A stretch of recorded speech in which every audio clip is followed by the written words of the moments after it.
I found the staircase hidden behind the linen closet, and it was labeled 13 in rusted brass. I arrived at the Meridian Grand just as dusk settled, eager to explore the city before an early morning meeting. The lobby's polished marble and gleaming chandeliers felt grand, almost too grand for a midweek stay. When I asked the desk clerk for my room key, he hesitated and glanced at his screen. "Room 1200 16, he said finally, sliding the card across. "And, just so you know, we don't have a 13th floor." He offered a tight smile, as if warning me not to ask questions.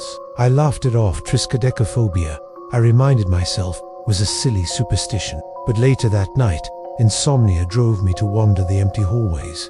The elevators chimed softly on each floor. 11. Then they skipped to 14.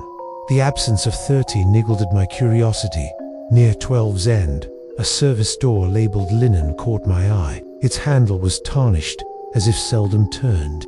Inside, metal carts lined the walls, stacked with unlabeled bags. As I paused to read a faded sign, a narrow flight of stairs slipped into shadow behind a tangled pile of towels. At the bottom of those stairs, the landing plate read 13 in chipped bronze. Heart pounding, I hesitated, then I climbed. Each step groaned under my weight, the air growing colder as I rose. The only light came from a single, sputtering bulb at the top. When I pushed the door open, I stepped into a corridor draped in thick, threadbare carpet that swallowed my footsteps whole. The hallway stretched unnaturally long, lit by wall sconces that cast weak pools of orange light. Doors lined both sides, each numbered in peeling white. Paint 1301, 1302, 1303, all the way to 1310. As I walked past the first door, it creaked open on its own, hinges squealing like distant screams. I froze. Peering inside, I saw an identical hotel room, king bed, desk, armchair. But the sheets were rumpled as if someone had sprawled there in panic. A thin layer of dust coated every surface, and the room smelled of stale linen and something metallic like rusted blood. I backed into the hallway. A second door shivered ajar. My flashlight's beam danced across its frame. Tentatively, I eased it open. This one was emptier, no furniture at all, just grey walls and a bare, concrete floor that echoed with my breathing. A chill breeze trailed past my ankles, though no window was open. Adrenaline urged me forward. I swung the next door wide. The room's air was oppressive, thick and suffocating. The desk lamp flickered, and I saw etched deep into the wood surface what looked like footprints, as though someone crawled across it.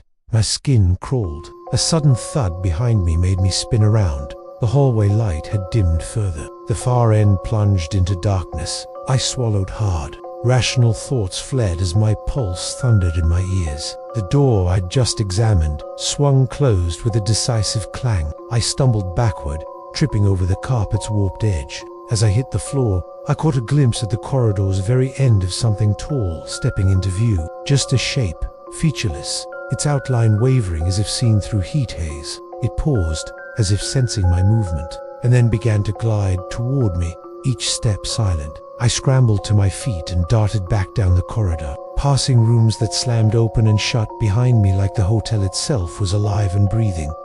Door 1307 burst wide. I glimpsed blood-red stains on the carpet, though no source. Then door 1308 yawned open, empty again, its walls spattered with watermarks that looked eerily like handprints. Panic lent me speed. I reached the stairwell door, but the handle refused to turn. My knuckles whitened as I yanked and twisted. Behind me, the formless figure glided closer, its dark shape swallowing the light. Desperate, I kicked at the door. The hinges shuddered, but held firm. My breaths came in ragged gasps. I heard the carpet rustle just inches away. The sconces flickered and then died, leaving the hallway in total blackness. I stumbled forward, arms outstretched, until my toes met a threshold. A door stood ajar, unmarked, unlike the others. Instinct screamed both to avoid it and to open it. My shaking hand pushed it wide. Light flooded in. The hotel's grand lobby glittered with chandeliers, and the elevators chimed softly. It was as though I'd stepped back into reality. The doorman looked up, puzzled. "Sir, are you all right?" he asked. "We've been looking for you everywhere." I collapsed against the cool marble floor, panting. "The 13th floor," I managed, voice cracking. He frowned, Sir, there is no 13th floor. He glanced at the elevator panel. It read, basement, lobby, 1, 2, 12, 14. It's superstitious built that way, he said gently. We skipped the number. I nodded numbly, brushing a lock of hair from my forehead. Behind me, the elevators dinged. As I turned toward them, the panel flickered, and for a heartbeat, 13 glowed in a dull, dripping red, then vanished. I hurried back down the corridor, eager to return to my room, but the hallway had shifted. The carpet pattern was different. The walls, room 1216 was gone, replaced by 1209. Panic rose once more. I fled to the front desk, where the clerk listened with polite concern as I explained. I couldn't find my room. He checked his computer, then shook his head. Sir, your reservation is for tomorrow night. Did you perhaps arrive early? Confusion knotted my brain. My keycard still read 1216. I showed it to him. His eyes widened. Sir, this card expired yesterday. He took it gingerly. I'm afraid. My cell phone buzzed with a single message. Welcome to the 13th floor. I left then, stumbling into the night, the hotel's grand facade looming behind me. I've never returned, and I doubt I'll ever sleep peacefully again, haunted by that corridor of empty rooms and the promise of 12 floors that simply don't exist.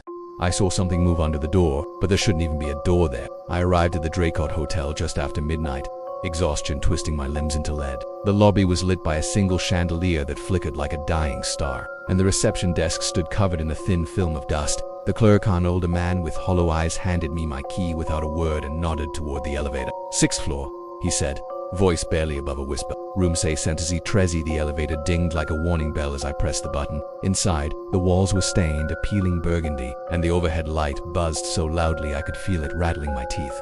Floor numbers glowed one by one, 2, 3, 4, then 5, before the doors slid open onto a corridor darker than the elevator's interior. I stepped onto thick, threadbare carpet, its dull red pattern warped from years of neglect. The air felt cold, far colder than the rest of the hotel, like stepping into a freezer where warmth was a distant memory. At the end of the hallway, room 613's door stood slightly ajar, its brass number tarnished and half flaked off. Pushing the door gently, I found the room surprisingly tidy. A queen bed with crisp white sheets folded neatly, a small desk by the window, and a lone armchair in the corner. The carpet was threadbare here, too, but the room's dim light flickering from a single bedside lamp gave it the illusion of normalcy. I set my bag down, flipped on the TV, and dragged myself toward the bed. Minutes later, half asleep and still wired from the drive, I thought I heard a soft scrape. My eyes snapped open. The TV was off. The lamp's bulb flickered once, then went out, plunging me into an uneven darkness. Hearts hammering, I reached for my phone to use its flashlight. A faint noise lured my beam toward. There, slipping under the threshold, was the blackest shape I'd ever seen. No edges, no form, a silhouette of such inky depth it swallowed the light. It slid across the bottom of the door, paused as though listening, then vanished into the hallway beyond. My breath caught in my throat. I lunged for the doorknob, cold to the touch, and yanked it open. The corridor was empty. The walls leaned inward like silent watchers, and the only sound was the low hum of the elevator far down the hall. I peered left, then right. Rooms 612 and 614 sat untouched, their doors firmly closed, numbers gleaming. I backed into my room, heart pounding in my ears. The lamp flickered back to life. I slammed and double-locked the door and sank onto the bed, trembling. Rationality wrestled with terror.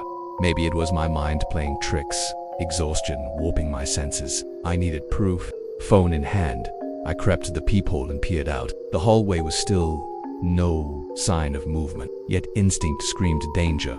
I dialed the front desk. Sir, the clerk's voice crackled over the line. Distant, everything all right? I heard something. I cut off. How to explain a moving shadow? There was a pause. Sir, I'm sorry, but room 613 is sealed. It's been closed for renovations for nearly 5 years. My skin crawled. What do you mean, sealed? I'm literally in room 613. I understand you have a reservation, he said, but please check your key. The system shows you're on the 6th floor, room 612. I glanced at the key card in my hand. The number reads 613. I flipped it over, nothing. No scratches, no extra engraving. It was clean, blank on one side. This says 613. I whispered, Sir, I'll send someone to verify. The line went dead. I swallowed back bile and crept back to the door. Something tugged at the edges of my sanity and unshakable dread. Then came the creak. It sounded like a footstep in the hallway, just beyond my door. A soft, dragging scrape that ended in a deliberate, hushed thump. I pressed my ear to the door. Whispers curled through the wood, too faint to understand. My flashlight flickered. The scrape began again, circling from right to left. I stifled a cry, my body rigid. Whoever or whatever was out there, it wasn't human. Before I could react, a key inserted into the lock and turned slowly. The deadbolt clicked, then the handle rattled. I shrank back into the shadows of the room, breath ripped from my lungs. The doorknob began to twist.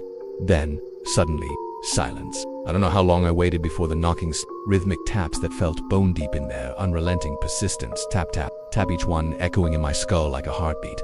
I had to get out. Crawling, I reached the window, its curtains drawn tight. Pulling them aside, I saw a fire escape ladder just outside. The glass was locked, but the frame looked old. If I broke it, my hand shook so hard I dropped my phone, the flashlight beam skipping wildly across the carpet. Before I could gather myself, the lamp went out again. I was swallowed by darkness. Then, beneath my feet, the carpet seemed to move, creeping toward me like a living thing. That shadow, the same formless shape, oozed from under the bed, pooling at my feet in the pitch black. I shut my eyes, heart hammering so loud I could taste it in my mouth. When I dared to peek, the room was empty. The shadow was gone. The lamp flickered back on. Moments later, a knock outside. Slow, deliberate, not loud, just enough for me to hear every grain of wood protesting under the blow. Housekeeping. A hollow voice called, "May I come in?" I didn't answer the knock and stopped. The hallway fell silent. In the morning, Mainlands found my door wide open, my suitcase gone, and no sign of me anywhere. Room 613 was dust-free, freshly painted like it had never been sealed at all. The records showed no guest, no reservation, and the mysterious housekeeping key still hung in the lock, dangling above a smeared handprint no one could explain. I thought the intercom crackle meant an early cleaning call, until the voice told me to run. I checked my watch. It was barely 11:30 a.m., and the sun filtered lazily through my suite's curtains. I'd paid extra for a late checkout. My flight didn't leave until that evening, and I planned a quiet morning packing and streaming old horror podcasts. The previous night had been restless. The faint hum of the air conditioner, distant clinks of china, and a scraping sound I'd dismissed as housekeeping. Now, over coffee, I stretched my legs and called the front desk to confirm the 2 p.m. checkout. The moment I hung up, the room fell unnaturally silent. The TV blinked off. My phone buzzed with a notification. "Attention all guests. Please proceed to the lobby immediately. All guests must leave the building at once for your safety." I frowned. A fire drill. The last time I'd heard that announcement, always polite, always apologizing for the inconvenience, always a practiced routine. This one sounded clipped, urgent, devoid of warmth. My heart thumped as I grabbed my bag and hurried toward the door. The hallway outside was deserted. The plush carpet, once patterned in warm burgundy and gold, looked gray and matted beneath my feet. I half expected a line of sleepy travelers, but found only emptiness. At the end of the hall, the elevator doors were shut tight. No button lit up when I pressed it. I rapped hard against the steel, but it didn't budge. The emergency phone panel above the buttons read "out of service" in small, engraved letters. My breath caught. I backed away, instinct screaming that something was very wrong. I darted for the stairwell, pushing the fire door open. I stepped into dim light and a swirling draft of stale air. Concrete stairs curved downward. I took them 2 at a time, calling out, "Hello?"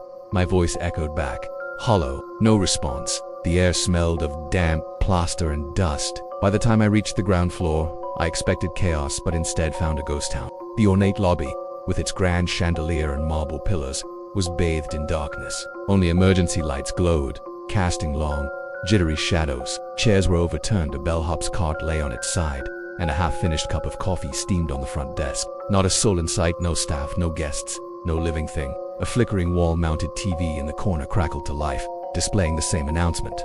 All guests must leave immediately. Proceed to all exits. Then it cut to static. I climbed over the desk to reach the main entrance, a massive set of glass doors framed in polished brass. I pulled, locked, pushed, locked. Panic knotted in my chest. My phone flashed. Emergency alert. Sudden structural instability detected. Evacuate. Beneath it, a blinking icon showed no cell signal. I jabbed at the screen, nothing. No bars. I stood under the emergency lights, my pulse thrumming in my ears, and listened. Somewhere in the distance, a low rumble began, like heavy machinery stirring to life. The chandelier above me began to sway gently, its crystals chinking together in a dissonant lullaby.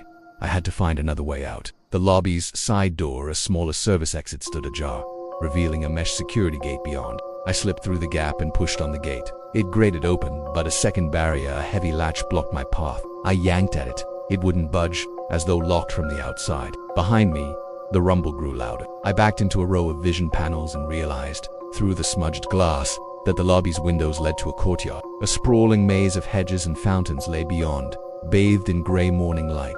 If I could break a window, I scanned for anything heavy. A cast-iron umbrella stand sat nearby. I lifted it over my head and swung at the nearest pane. The glass cracked, spiderwebbing outward. A second swing shattered it, rain-slick shards falling onto the marble floor. Cold air hit me as I crawled through the jagged opening. I landed in damp grass, heart thudding, and scrambled to my feet. The courtyard was silent except for distant thunder, or was it that same rumble? The hedges formed a labyrinth, each corridor rising taller than my head. I tried the path toward the streetlights beyond, but the hedges coiled back like serpents, turning me in circles. My thoughts raced. How could an empty hotel go from polite evacuation to this? And who, if anyone, would find me if something went seriously wrong? The sky darkened as heavy clouds rolled over. A flash of lightning revealed a figure standing at the edge of the courtyard, tall, motionless, backlit by the electric sky. I blinked, and it was gone.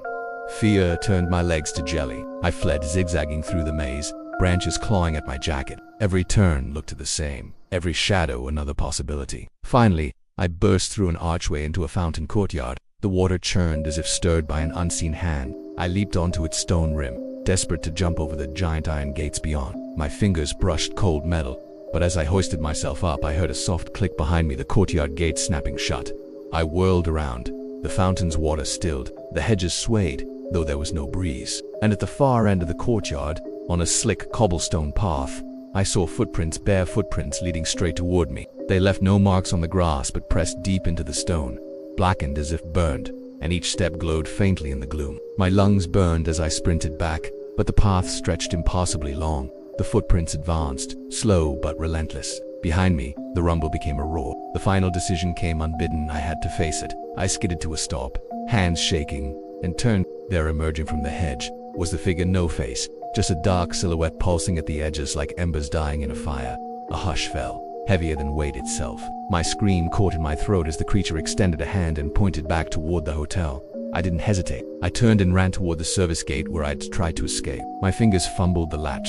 Behind me, the silhouette didn't chase it, merely watched, still as stone. Then, as I flung the gate open, I heard the announcement one last time, distant but clear. All guests must leave immediately. I slammed the gate behind me, raced across the street, and didn't look back. When I finally found a motel with a blinking vacancy sign, I collapsed in the lobby, dazed. They offered me coffee. I just nodded. Safe, warm lights glowed overhead. But in the corner, a small TV repeated that same cold message over and over until I turned away. I never learned what happened to the Draycott Hotel, and the hedges are still tall, the fountains still go. Sometimes, late at night, I swear I can hear that ominous rumble and the distant whisper of an evacuation notice carried on the wind.